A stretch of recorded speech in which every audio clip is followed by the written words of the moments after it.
production funding for Behind the Headlines is made possible in part by the WKNO Production Fund, the WKNO Endowment Fund, and by viewers like you. Thank you. Interim Chief Public Defender Jerri Green, tonight on Behind the Headlines.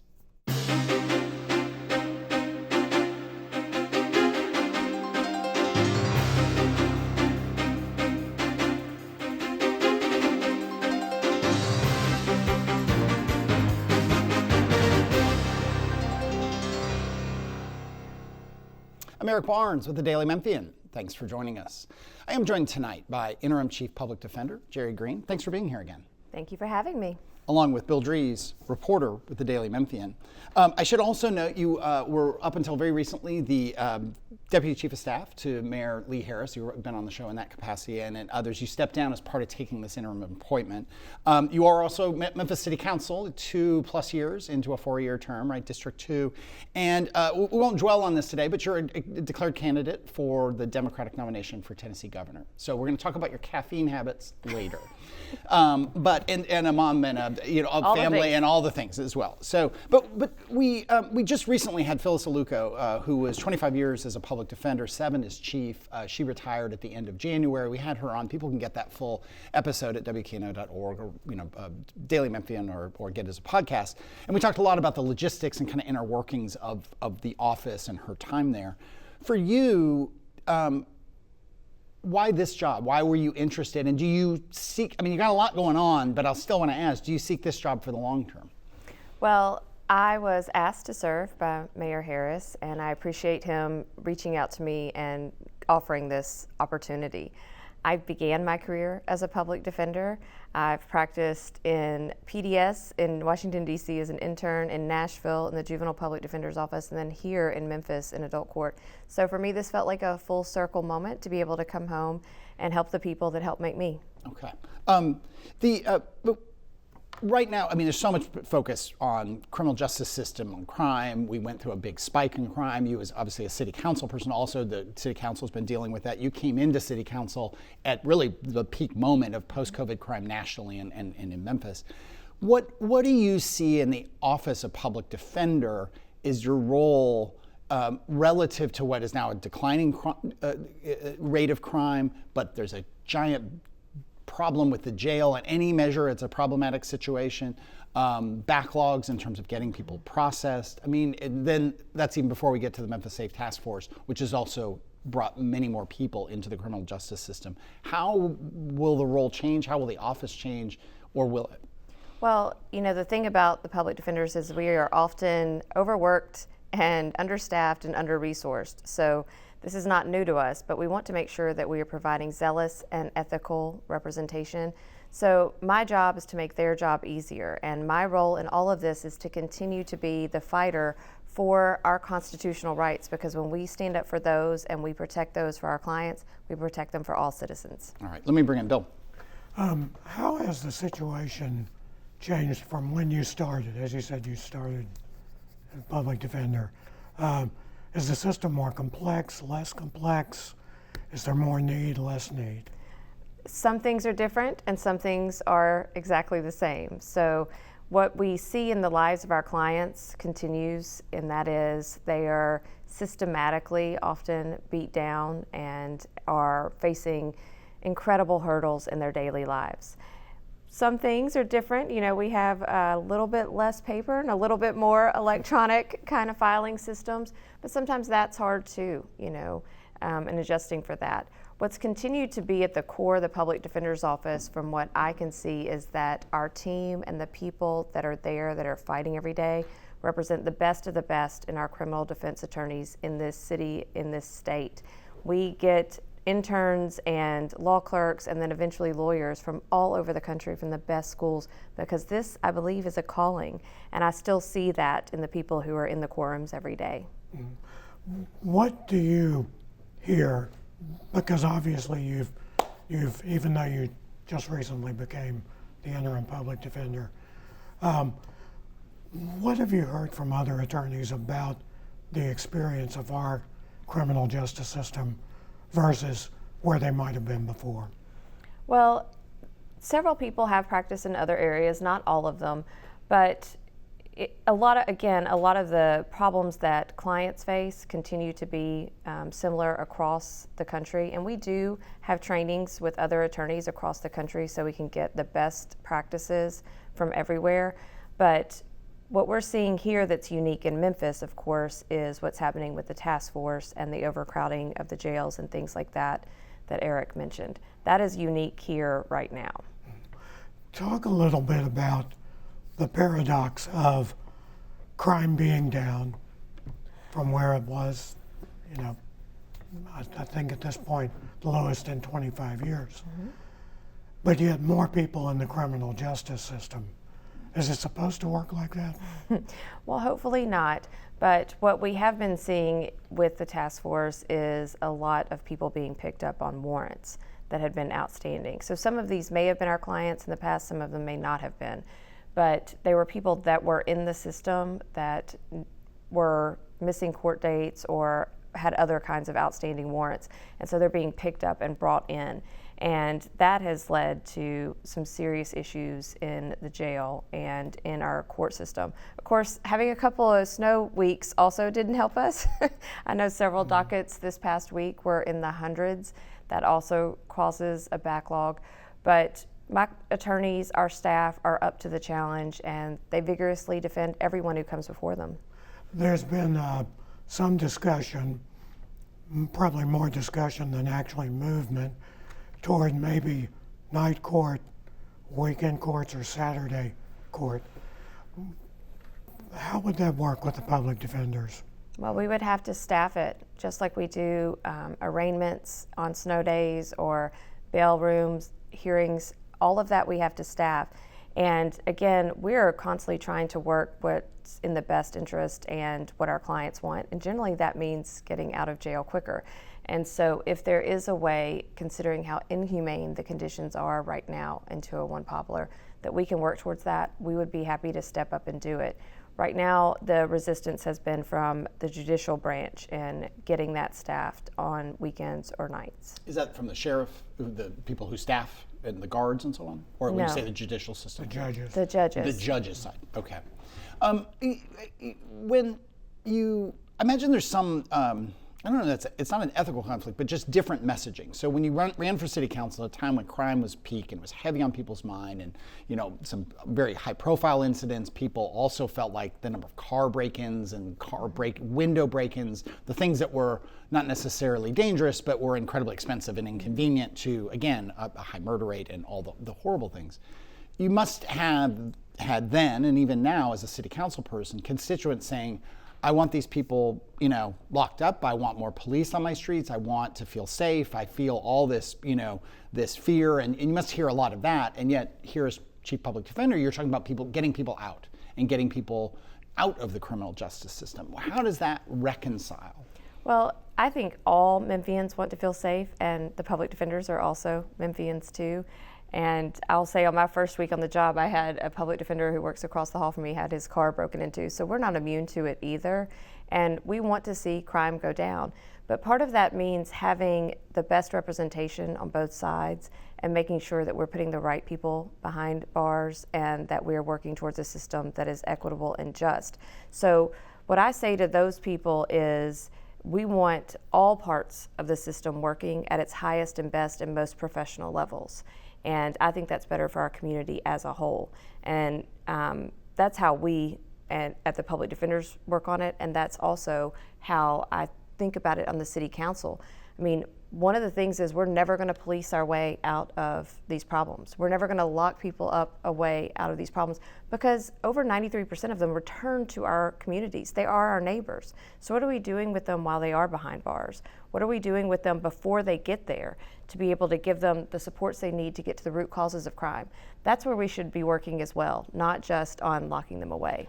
Phyllis DeLuca, again, who just stepped down as Chief Public Defender, she said on the show, 3-4 weeks ago, the problems at the jail are coupled with a community shift to say lock everybody up pre-trial unless they are wealthy enough to be able to pay a bond.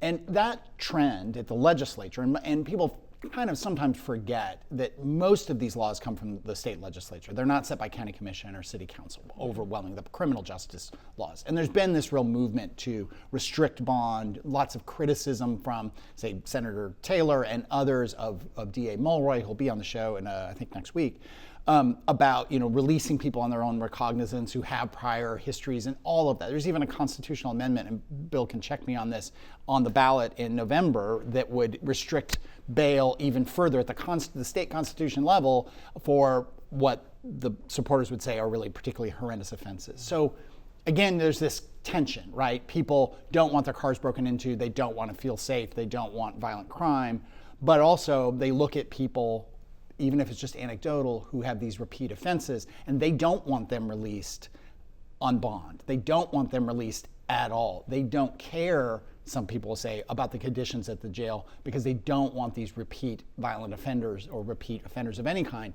out on the street. Reconcile that, or well, how I do you think deal the with data. I think the data proves that they're not being released, and so we just have to deal in facts. Repeat offenders do get higher bails and bonds, and they are not being released pre-trial. But we are all guaranteed this wonderful right because of our Constitution of being innocent until proven guilty. And so we have to keep that core belief in mind as we proceed. And that's what we do at the Public Defender's Office. But overarching in our system, we need to make sure that we're treating people humanely, that we're giving them their rights. At the same time, we're keeping the community safe. It's not really an either or. It is both. One more, you mentioned, and I'll go back to Bill, what the records show. And last week we had Senator Brent Taylor and Representative Mark White on the show and had a spirited discussion about schools and criminal justice and immigration and so on. And one thing that we talked about was, I think everybody agrees that there's not enough everybody. A lot of people across, and you're saying it here, we need more transparency in the data because then you know how many people are released. You know how many people are immigrants without proper documentation. You know who's arrested you. More transparency would answer a lot of questions and then bring everybody down to like, how do we solve problems potentially? And how would we report on it? How would we inform the public and try to address some of the misinformation that gets out of there or real information that gets out there? Now that you're in the office for all of 2 weeks, and you talked earlier about maybe less paper, more electronic, is the record system of the criminal justice system where it needs to be, or how far is it from where it needs to be? Absolutely not. It's not where it needs to be. There are lots of people keeping lots of numbers across different organizations, whether it's the DA's office, the sheriff's office, the clerk's office, the crime commission, right? All of these people are collecting data in different ways, in different spaces and places. They are showing trends, and I think we can look at those trends. Those trends do show crime is down. They do show that people who have violent offenses are being held on higher bonds. They are showing that people who are repeat offenders are being held. So those trends across all of these different data points are showing that. We just have to make sure the truth is out there and that we're not continuing to fearmonger that people are unsafe because people are not in jail. Our jail is packed. It is packed full and people stay there for a long time. That is something we've got to fix within our system. Bill. How much pressure is there on the defenders to, I'll put it this way, move it along in court to get cases, get this flowing, get this going? And is this something that's taught in law school, how to kind of, push back on that and say, well, wait, it's supposed to be one client at a time? It's absolutely one client at a time, and I don't think we provide any pressure to move things along. In fact, we do internal training for all of our new attorneys, and I just sat in one yesterday regarding preliminary hearings. If your client is in custody, they're guaranteed the right to a preliminary hearing within 40 days, out of custody 30 days. And it was one of the questions the newbie said, well, yeah, what if the DA is kind of pushing back? And they say, it's your job to stand up for your client's rights. So we reinforce that over and over again, and everyone there is professionals, whether it is the PDs, the DAs, the judges. Sometimes you're able to settle things, you're able to move on, but sometimes you stand up and fight for your client's rights. So we just make sure that they have the tools they can and the support they need to feel like they can do that. but we are absolutely about excellence over efficiency, and that's where every standard should be on each case you're representing. You can't think about the next 10 cases you'll get. You have to think about the case that's in front of you right now and fight 100% for that client. There's a formula at the state level that if the district attorney gets funding from the state, then the public defender's office, I believe, gets 75% Yes. of that. How is that working? Well, I think that right now what we see from our attorneys is, again, this is a calling, and we are not fully staffed right now, but we're working on getting full staff. But the complaint is not about the pay, it's more about the workload, the caseload, and that's just part of the work. You know, that you go into this knowing you're going to have a lot of cases, you're going to have hard cases, probably the hardest cases that come through those doors. And so most PDs aren't there for the money, but we are making sure that they are compensated properly.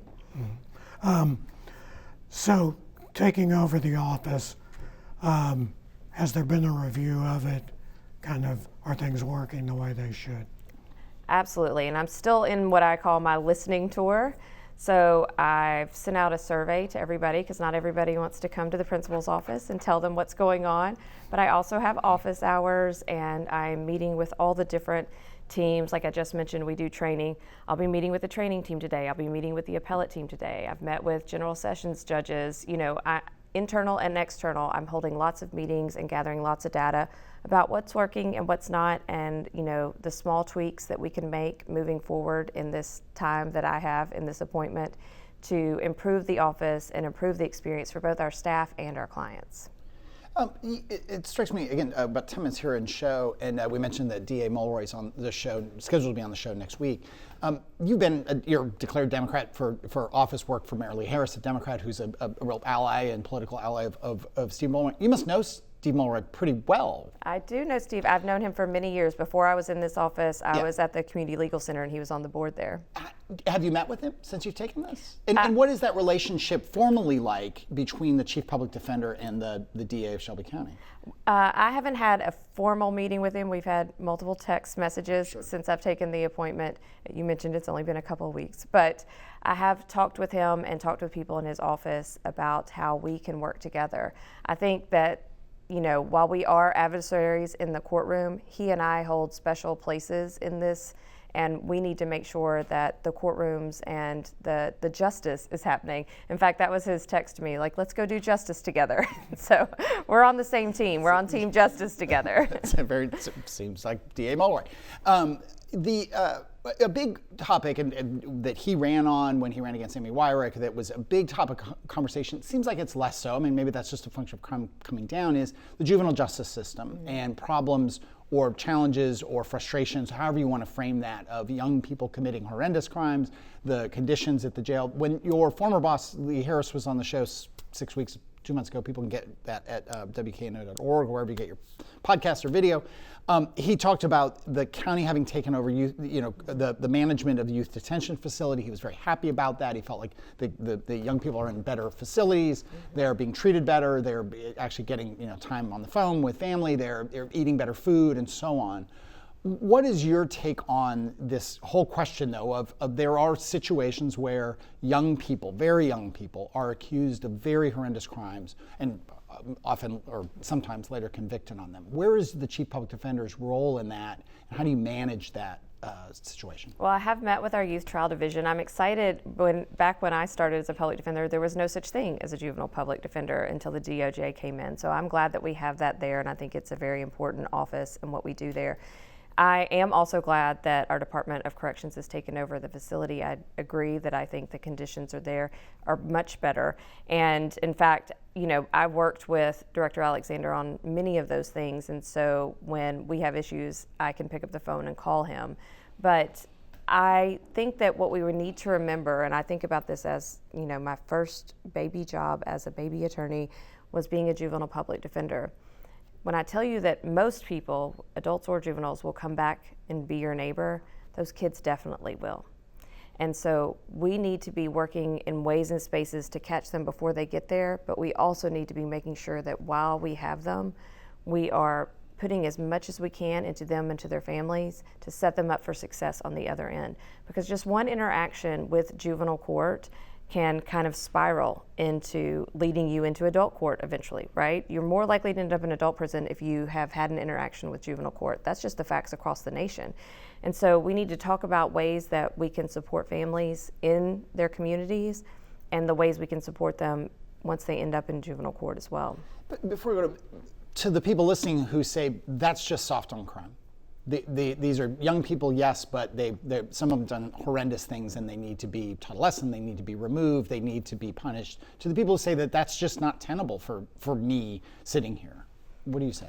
I don't think it's soft on crime, I think it's smart on crime. Again, do you want someone who will come out and continue to commit crimes and terrorize your neighborhood, or do you want someone who gets rehabilitated? And that is the purpose of a juvenile court system, is to rehabilitate the youth, not to punish them. Bill. Is juvenile justice a different type of law to Yes. practice than criminal law? Yes, it is different both in the law and in both the purpose. So adult court, the purpose is punishment. That is why we have the laws we have. Juvenile court is supposed to be based on rehabilitation. There were many laws passed by Supreme Court years ago that actually put that into place across our country. And so that should be the focus, is what are we doing to get these kids back on the right path? So while it might be adversarial at some level, it's also, I would imagine, much more collaborative than adult cases. It can be. You know, I actually think that in Memphis, again, having practiced in multiple jurisdictions, it's pretty collegial. Again, we're all Memphians and we want Memphis to be better. So for the most part, we are able to do justice together, as Steve Mulroy would say. But I think that in juvenile court in particular, we're talking about children's lives, we're talking about families' lives. And it takes the Department of Correction having family visits and bringing in educational resources and therapy resources, those kinds of things, for a plan for when they get out, not if they get out, when they get out. And there have been some changes in the law to be able to extend that. You know, we've had some science. Your frontal cortex is not fully formed till you're 25, and so they have been able to extend sentences past 18. There's some blended sentencing. And so we'll work through all of those technical things, but in the end, what we want are humans that come out and become productive citizens of our society. All right. The frontal cortex thing explains so much in my life that we won't get All into. of us, all of us. Me as well. Aren't we glad It's a little later for the boys, happened by the way. before, It's a little later for the boys. At least we didn't have social media then, Bill. It's fine. Yes. But we won't go into detail on that. But the other thing is it's got to be difficult in juvenile justice when everyone realizes you can't just fix the kid. You have to fix the parents, the house. Look, let me tell you, when I was a juvenile public defender, I remember very clearly having a client who was charged with 2 felonies. His mom was at work. Her lights had been cut off because she'd been staying home with his little brother, had been very sick. It was December, it was cold, it was dark, and he took an extension cord and ran it into his neighbor's apartment and plugged it up to a space heater and a TV and set his sick little brother in front of it. He was charged with felony theft and aggravated burglary. I knew right then when I had that case that we were not getting to the root cause of this problem. She needed utility assistance, better health care, better child care. That we needed to fix that family. We had already failed that mom, we had failed that little brother, and we were really failing this 12-year-old kid that now had 2 felonies and was in an orange jumpsuit. That's what's hard about being a public defender, but especially in juvenile court. We can look at them as their charges and just dismiss, but if you actually go deeper, there are bigger problems that we have to solve. With just a couple minutes left here, and fully acknowledging, as we said at the top, that you are running for governor, for the Democratic nomination for governor.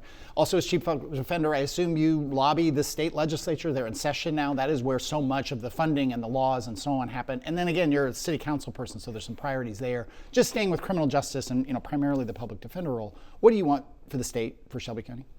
Well, I would like to see us be more holistic in our approach.